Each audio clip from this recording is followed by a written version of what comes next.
আসসালামু আলাইকুম। EnergyPlus software installation এবং এর ডিটেইল ইউজ সম্পর্কে জানার আগে EnergyPlus কি, আর্কিটেকচারের সাথে EnergyPlus কিভাবে সম্পর্কযুক্ত, EnergyPlus কিভাবে কাজ করে এবং সবশেষে EnergyPlus এবং ওপেন স্টুডিও কিভাবে একে অপরের সাথে সম্পর্কযুক্ত, এই প্রশ্নগুলো সম্পর্কে জেনে নেওয়া যাক। EnergyPlus কি? EnergyPlus হলো একটি বিল্ডিং এনার্জি সিমুলেশন প্রোগ্রাম যেটি হিসেব করে কোনো একটি বিল্ডিং তার হোল লাইফ টাইমে যে পরিমাণ এনার্জি ব্যবহার করে।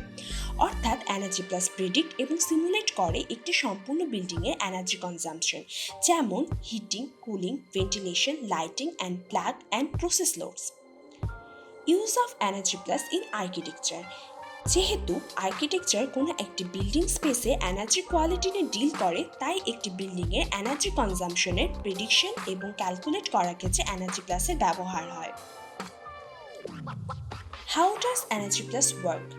প্রথমে একটি বিল্ডিংয়ের মডেল তৈরি করার জন্য বিল্ডিংটির size, shape, mechanical system details etc info collect করতে হবে। এরপর উক্ত ইনফরমেশনগুলো ব্যবহার করে মডেল ইনপুট দিয়ে EnergyPlusে রান করতে দিলে সিম্পল মডেলের ক্ষেত্রে মাত্র কয়েক মিনিটের মধ্যে আউটপুট পেয়ে যাব। তবে কমপ্লেক্স মডেলের ক্ষেত্রে কয়েক ঘন্টা লেগে যেতে পারে। এরপর সিমুলেশনে পাওয়া আউটপুটগুলোকে অ্যানালাইজ করা হয়। এবার আসে ওপেন স্টুডিও কি তা নিয়ে। EnergyPlus অ্যাপ্লিকেশনটি মূলত প্রোগ্রামিং ল্যাঙ্গুয়েজ বেসড অপারেশন চালায়, যেটাই ইনপুট দেওয়ার বিষয়টি বেশ জটিল। এতে সহজে গ্রাফিক্যাল ইনপুট দেওয়ার জন্য পরবর্তীতে ওপেন স্টুডিও তৈরি করা হয়। ওপেন স্টুডিও সফটওয়্যারটি ডিজাইন করা হয় যাতে করে আর্কিটেক্ট বা ইঞ্জিনিয়াররা খুব সহজে গ্রাফিক্যাল ড্রয়িংগুলো করতে পারে এবং ওপেন স্টুডিও সেগুলোকে কনভার্ট করে EnergyPlusে ইনপুট দেয় এবং EnergyPlus সেগুলোর জন্য সিমুলেশন রান করে।